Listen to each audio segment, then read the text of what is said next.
This is to expose these boys to some international football, something that's quite difficult in the Caribbean region, where this is the TDS group. They train 6 times a week together, play for their clubs at the weekend, and this is like further exposure to different cultures, different environments, and hopefully helps their short and long-term development.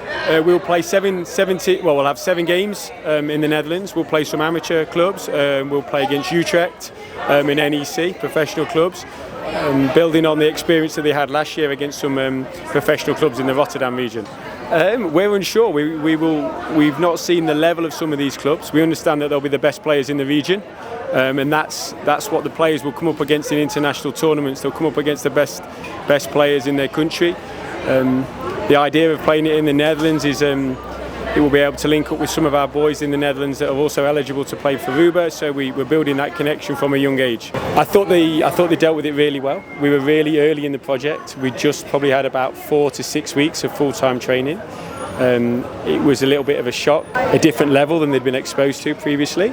But I look at them now 12 months on in terms of as people and players, and they've progressed and developed more than I would have expected. The amount of contact time we have with them has helped that. Constantly in our environment, constantly training at a higher level of intensity.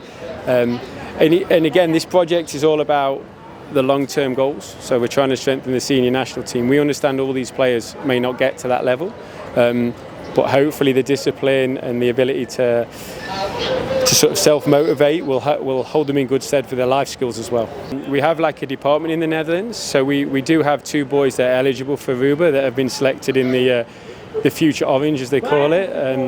They will be coming together on a week on Sunday, and we will look to probably expose the boys to some of that, watch some of the training of the U17 and U20 Aruban boys in the Netherlands and understand the level and let them speak to them and talk to them. I'm sure some of the boys will know them. Aruba's not a big place.